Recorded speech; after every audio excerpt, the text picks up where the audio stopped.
Hello and welcome to all. आप सभी का स्वागत है रणधीर एजुकेशन में। स्टैटिक जीके के इस सीरीज को आगे बढ़ाते हुए आज हम अंतर्राष्ट्रीय संगठन में सार्क के बारे में जानेंगे, जिसे कई बार दक्षेस के नाम से भी जाना जाता है। आप सब जानते हैं कि हमारा स्टैटिक जीके का ये जो सीरीज है सभी कॉम्पिटिटिव एग्जाम के लिए ज़रूरी है, चाहे आप एसएससी का एग्ज़ाम दे रहे हो, बैंक का एग्ज़ाम दे रहे हो, यूपी पीएससी का एग्ज़ाम दे रहे हो, यूपी एसआई का पेपर देने जा रहे हो या कोई भी अन्य एग्ज़ाम हो, सभी में करंट अफेयर पूछे जाते हैं। स्टैटिक पोर्शन भी पूछा जाता है। तो स्टैटिक पोर्शन जो है हम यहाँ पर करंट से रिलेट कराते हुए भी चल रहे हैं।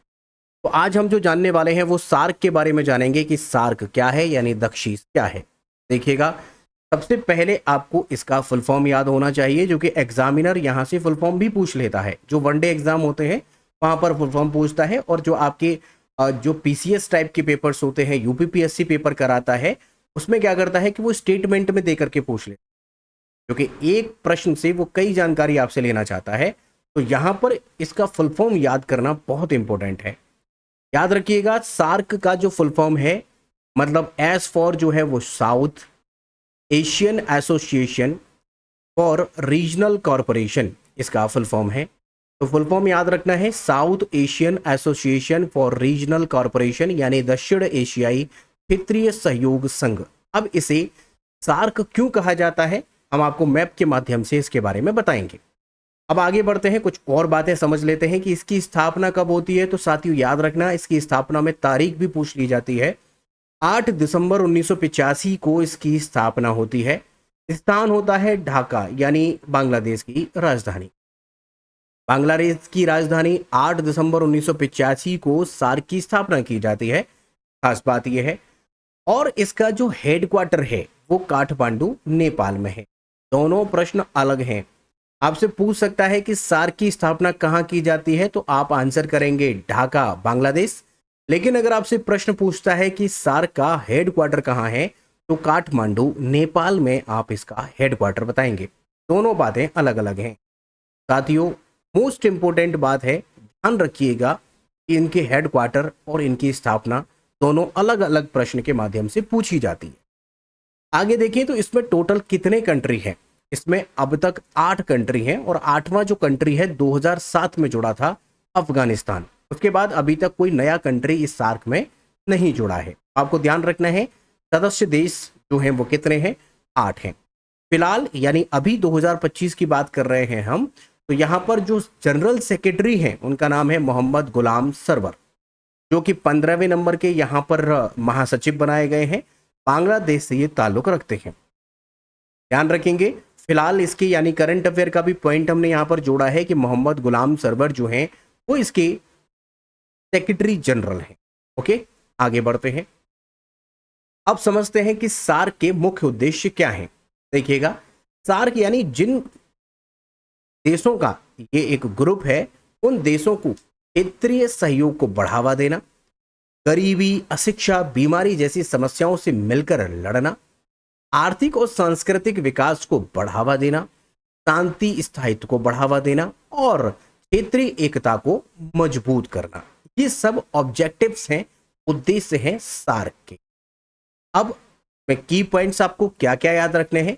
देखिएगा, सार्क में जो भी डिसीजन होते हैं वो सब आपके सर्वसम्मति से लिए जाते हैं, यानी वोटिंग के आधार पर हम कह सकते हैं।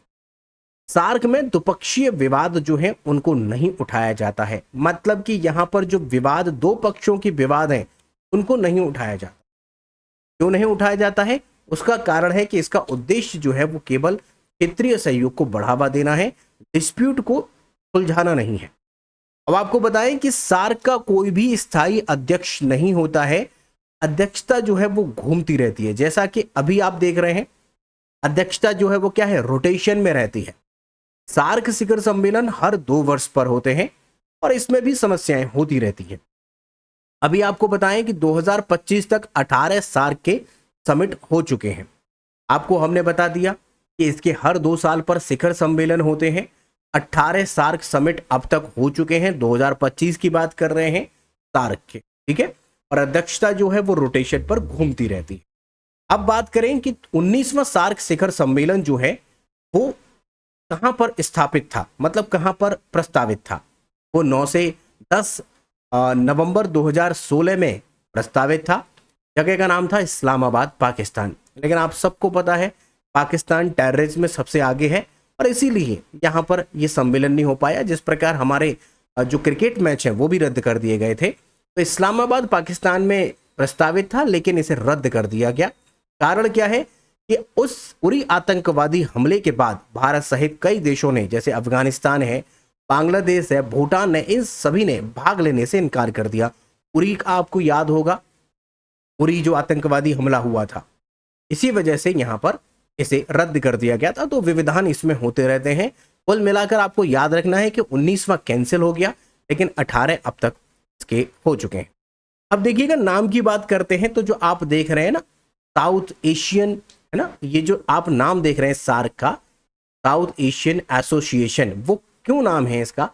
तो अगर आप इसमें देखें एशिया कहाँ पर है, तो ये जो आप हिस्सा देख रहे हैं ये एशिया का हिस्सा है, देख रहे हैं ना, एशिया का है।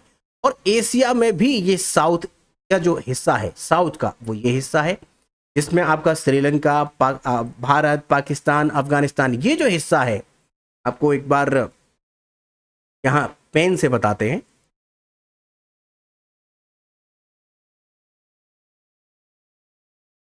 ये देखिएगा, ये जो हिस्सा आप देख रहे हैं, ये हिस्सा, यही हिस्सा हमारा किसका है? यही हिस्सा है साउथ एशिया का, क्योंकि ये पूरा एशिया है, उसका ये हिस्सा है। इसी से नाम पड़ा है सार्क। जो नाम पड़ा है सार्क, क्योंकि south Asia association regional corporation, नाम याद रखेंगे नाम क्यों पड़ा। अब आगे बढ़ते हैं, यहाँ पर कुछ और विशेष बातें यहाँ पर ये समझते हैं कि इसके मेंबर कौन कौन है। तो नंबर 1 यहाँ पर जो मेंबर है उसका नाम है मालदीव, मालदीव इसका मेंबर है। दूसरा कंट्री है श्रीलंका, तीसरा कंट्री है भारत, मालदीव, श्रीलंका, भारत। चौथा कंट्री है पाकिस्तान, पांचवा कंट्री है अफगानिस्तान, छठा कंट्री है नेपाल, सातवां भूटान और आठवां बांग्लादेश। यही तो साउथ एशियन कंट्री है। इनमें आप देख रहे हैं, ये है आपका मालदीव, श्रीलंका, ये हमारा प्यारा भारत, ये है पाकिस्तान, ये अफगानिस्तान, ये नेपाल, ये भूटान, ये बांग्लादेश। ये 8 कंट्री इस सार्क के सदस्य हैं अब तक। आपको ध्यान रखना है कि सबसे बाद में जुड़ा है अफगानिस्तान, ये सबसे बाद में जुड़ा है, ठीक है, ये पॉइंट आप ध्यान रखेंगे। देखिएगा, संस्थापक देश की अगर बात करें तो वो 8 नहीं थे, वो केवल 7 थे। फाउंडिंग मेंबर्स कितने थे? 7 थे। उनमें नंबर 1 याद रखेंगे भारत, बांग्लादेश, पाकिस्तान, नेपाल, श्रीलंका, मालदीव और भूटान। जैसा कि हमने आपको बताया कि अफगानिस्तान इसमें सबसे बाद में जुड़ा है, का मतलब अफगानिस्तान इसका संस्थापक देश नहीं है। तो संस्थापक देश अगर आपसे पूछ लेता है तो आपको 7 बताना है, टोटल सदस्य पूछ लेता है तो 8 बताना है, ठीक है भाई। यहाँ पर अफगानिस्तान जो है वो 2007 में 8वां सदस्य बना था। सार्क का इतिहास देख लेते हैं। देखिएगा, 1970 के दशक में बांग्लादेश के राष्ट्रपति जियाउर रहमान ने दक्षिण एशियाई देशों के व्यापारिक समूह का विचार रखा था। मई 1980 में क्षेत्रीय सहयोग का विचार दोबारा उठाया गया। 1981 अप्रैल में कोलंबो ने 7 देशों के विदेश सचिवों की पहली बैठक हुई कोलंबो में, और 5 सहयोग क्षेत्र चुने गए, जैसे कृषि है नंबर 1, दूसरा ग्रामीण है, तीसरा ग्रामीण विकास, तीसरा दूरसंचार और चौथा मौसम और 5वां यहाँ पर जो आप देख रहे हैं स्वास्थ्य है। 13 नवंबर 2005 को भारत के प्रयासों से अफगानिस्तान को सार्क का मेंबर बनाया गया। 2007 में 3 अप्रैल 2007 को ये 8वां सदस्य बना है। अप्रैल 2006 में अमेरिका और दक्षिण कोरिया ने पर्यवेक्षक का दर्जा मांगा था। पर्यवेक्षक का दर्जा किसने मांगा था? अमेरिका ने और दक्षिण कोरिया ने। महासचिव की जो नियुक्ति है वो 3 साल के लिए होती है। इसमें अंग्रेजी वर्णमाला के क्रमानुसार यहाँ पर नियुक्तियां होती जाती हैं, जैसा कि अभी आप देख रहे हैं कि बांग्लादेश के जो हैं वो फिलहाल यहाँ पर महासचिव बने हुए हैं, ठीक है। अब पर्यवेक्षक देश की बात करते हैं कि इसके पर्यवेक्षक देश कौन कौन से हैं। तो पहला नंबर चीन याद रखेंगे, यूरोपियन संघ याद रखेंगे, हम आपको EU जो है वो पढ़ा चुके हैं, वो सारे कंट्री यहाँ पर पर्यवेक्षक देश हैं। ईरान हमारा दोस्त, जापान, मॉरिशस, म्यांमार, दक्षिण कोरिया और यूएसए, ये सब कंट्री जो हैं वो पर्यवेक्षक देश हैं। अब आपसे पूछेगा कि कितने देश हैं, तो 8 ही पर्यवेक्षक कंट्री हैं इसके। 8 में अगर नंबर ऑफ देखेंगे, नंबर ज्यादा हो जाएंगे क्योंकि यूरोपीय संघ में ज्यादा कंट्री मेंबर हैं, लेकिन चूंकि यहां पर यूरोपीय संघ जो है वो एक यूनियन है, तो उसको एक देश मानकर यहां पर शामिल किया गया है। ये आपको नंबर याद रखने हैं। 8 पर्यवेक्षक हैं, 8 इसके सदस्य हैं और 7 जो है इसके संस्थापक हैं। ठीक है भाई, याद रखेंगे। आगे बात करते हैं भाई, यहां पर महत्वपूर्ण संस्थान जो है वो सार्क के तहत कौन कौन से बनाए गए हैं, वो आप याद रखेंगे। वो कौन कौन से? सार्क डेवलपमेंट फंड, जिसे हम एसडीएफ कहते हैं, सार्क डेवलपमेंट फंड भूटान 2010 में ये बनाया गया। सार्क ट्यूबरक्लोसिस सेंटर नेपाल में बनाया गया। सार्क एनर्जी सेंटर पाकिस्तान में बनाया गया। SAARC disaster management centre Bharat में बनाया गया है। और SAARC agriculture centre Bangladesh. 6 number का है सार्क यूनिवर्सिटी भारत नई दिल्ली में है। तो आपसे पूछ सकता है कि सार्क यूनिवर्सिटी कहां पर है, तो सार्क यूनिवर्सिटी नई दिल्ली भारत में है। सार्क एग्रीकल्चर सेंटर कहां पर है, बांग्लादेश में है। सार्क डिजास्टर मैनेजमेंट सेंटर कहां पर है, भारत में है। एनर्जी सेंटर कहां है, पाकिस्तान में है। ट्यूबरक्लोसिस नेपाल में है। और एसडीएफ जो है, जिसे हम सार्क डेवलपमेंट फंड कहते हैं, वो भूटान में है। तो ये आप याद रखेंगे कि इसके तहत जो संगठन बनाए गए हैं। सार्क सैटेलाइट भी आप याद रखना है आपको कि भारत ने 2017 में सार्क सैटेलाइट लॉन्च किया है, जो बाकी देशों को फ्री कम्युनिकेशन सर्विस प्रोवाइड करवाता है। ये है हमारा सार्क सैटेलाइट, भारत ने इसे 2017 में स्थापित किया है।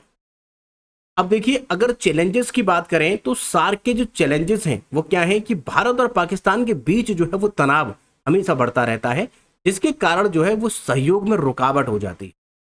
हम उसके यहाँ नहीं जाएंगे, वो हमारे यहाँ आने को उतारू रहता है। तो ये सब समस्याएं देखने को मिलती है। क्षेत्रीय असमानता हो या राजनीतिक इच्छा शक्ति की कमी हो, और कहें कि इनएक्टिव सिंस 2014 से ये इनएक्टिव है, संगठन की निष्क्रियता है। तो ये चैलेंजेस हैं, हालांकि इनको सुधारा जा सकता है, बट ये चैलेंजेस हैं। ठीक है भाई, ये हमने आपको सार्क बताया। सार्क के 8 जो सदस्य हैं वो आपको बता दिए हैं। सार्क के बारे में जो प्रश्न बन सकते हैं वो सब डिटेल हमने यहाँ आपको दे दी है। अब आपको क्या करना है कि ये जो प्रश्न हम आपको यहाँ पर दिखा रहे हैं, इसका आप हमें कमेंट करके जरूर जवाब बताइएगा कि सार्क यानी दक्षिण एशियाई क्षेत्रीय सहयोग संगठन या संघ का मुख्यालय कहां पर स्थित है। ऑप्शंस आपके सामने हैं, जो भी आपको आंसर लगता है, और मुझे लगता है कि आप ध्यान से सुन रहे होंगे, तो इसका आंसर बहुत आसानी से आप कर पाएंगे। तो कमेंट करके आप हमें जरूर बताएं कि इसका आंसर क्या है। अगर आपका कोई प्रश्न है, कोई डाउट है या सुझाव है, तो आप हमें कमेंट कर सकते हैं, हम आपके कमेंट का जवाब जरूर देंगे। अगर आप इस चैनल पर पहली बार आए हैं या अभी तक चैनल को सब्सक्राइब ही नहीं किया है, तो सब्सक्राइब कर लो, बेल आइकन को प्रेस कर लो। और जो भी साथी लोग आपके किसी भी कॉम्पिटिटिव एग्जाम की तैयारी कर रहे हैं, क्योंकि हर कॉम्पिटिटिव एग्जाम में इंटरनेशनल ऑर्गेनाइजेशन पूछी जाती हैं, उनको आप फॉरवर्ड कर देना। पूरा प्लेलिस्ट हमारे चैनल पर पड़ा हुआ है, वहां से उठाकर आप फॉरवर्ड कर सकते हैं। ठीक है, टेलीग्राम चैनल पर आप हमें ज्वाइन कर सकते हैं। यहाँ पर जो भी हमारे लेक्चर्स होते हैं उनके इन्फॉर्मेशन, और साथ ही जो भी इन्फॉर्मेशन होगी, चाहे कोई पीडीएफ, वो सब हम टेलीग्राम चैनल पर ही प्रोवाइड कराते हैं। इसके अलावा आप हमें इंस्टाग्राम और फेसबुक पर भी ज्वाइन कर सकते हैं, वहां से भी आपको बहुत कुछ सीखने को मिलेगा। तो आज इस लेक्चर में यहां तक बने रहने के लिए आप सभी का बहुत बहुत धन्यवाद। मिलेंगे नेक्स्ट इंफॉर्मेटिव लेक्चर में, तब तक अपना ध्यान रखिए। Thank you so much.